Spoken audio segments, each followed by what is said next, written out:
Sir क्या नाम आपका? मैं क्षेत्रीय नागरिक संसाधन सूचना प्रबंधक कुलदीप सिंह, 80 प्रथम ब्लॉक, जिला हिसार से हूँ।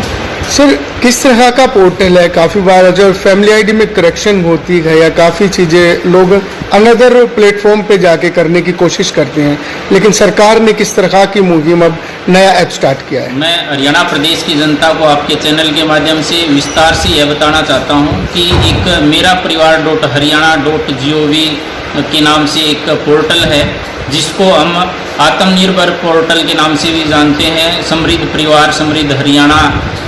इस पोर्टल के ऊपर आप जैसे ही अपनी फैमिली आईडी डालते हैं, लॉगिन करते हैं, तो उससे आपको उस फैमिली आईडी के अंदर क्या क्या प्रॉपर्टी जुड़ी हुई हैं, किस किस स्कीम के लिए आप लाभार्थी हैं, आपने आज तक किन किन स्कीमों का लाभ ले लिया है, उन सभी की जानकारी मिल जाएगी। सबसे महत्वपूर्ण यहाँ यह है कि आप किन किन स्कीमों के पात्र हैं, बुढ़ापा पेंशन के लिए वो क्या क्या कंडीशन है, वो सारी आपको इस आत्मनिर्भर जो पोर्टल है इस पोर्टल से मिल जाती है। मैं इसका जो लिंक है एक बार फिर आपके साथ साझा करता हूँ, मेरा परिवार .हरियाणा.gov। इस पोर्टल के ऊपर अगर आप जाओगे तो ये सब जानकारी आपको मिल जाएगी। दूसरी महत्वपूर्ण बात यह है कि मेरे प्रदेश हरियाणा की जो जनता है उसमें जो अपाहिज लोग हैं, दिव्यांग हैं, डिसेबल पर्सन हैं, उनको फैमिली आईडी में अपनी डिसेबिलिटी की कंडीशन है वो अपडेट करवानी होती हैं।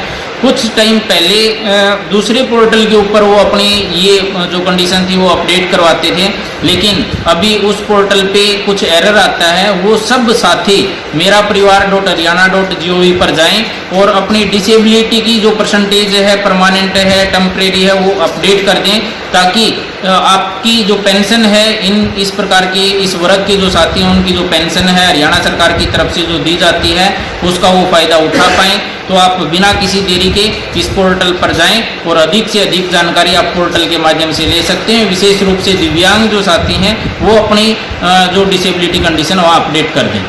सर डॉक्यूमेंट्स क्या क्या चाहिए होते हैं, मतलब काफ़ी लोगों को? लिए जो आजकल डिसेबिलिटी के लिए है वो उनका एक डिसेबिलिटी सर्टिफिकेट बनता है। CM ऑफिस जो अपना मेडिकल ऑफिस है, सिविल हॉस्पिटल, वहाँ से उनको मिलता है। आई कार्ड टाइप से उनका विशेष रूप से एक बाई पोस्ट घर पे भी आ जाता है। सारी चीज़ें उसके ऊपर लिखी होती हैं, वो आपको सर्टिफिकेट उसके अंदर अपलोड करना पड़ता है। और फैमिली आईडी का जो पोर्टल है उसको ओपन करने के लिए आपको आपकी फैमिली आईडी और जो मुखिया का फ़ोन नंबर है उसके ऊपर OTP जाएगा, ईजिली वो ओपन हो जाएगा और फिर करेक्शन मॉड्यूल में जा करके आप उसको वहाँ करेक्ट कर सकते हैं। किसी को अकेला कोई पर्सन और उसको फैमिली आईडी बनवानी हो तो इसके लिए क्या बन सकती है, क्या चीज़ें इसमें चाहिए?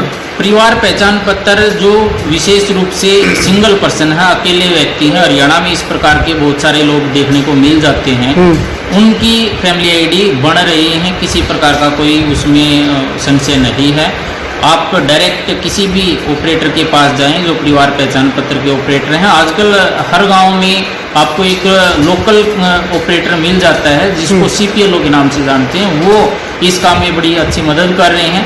वहाँ से आप उसकी सिंगल पर्सन की आईडी बनवा सकते हैं। जैसे ही वो आईडी बनवाओगे तो वेरिफिकेशन के लिए डिपार्टमेंट के पास आ जाती है।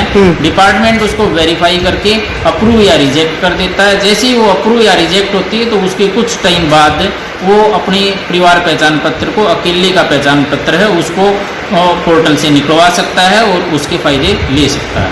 Thank you sir.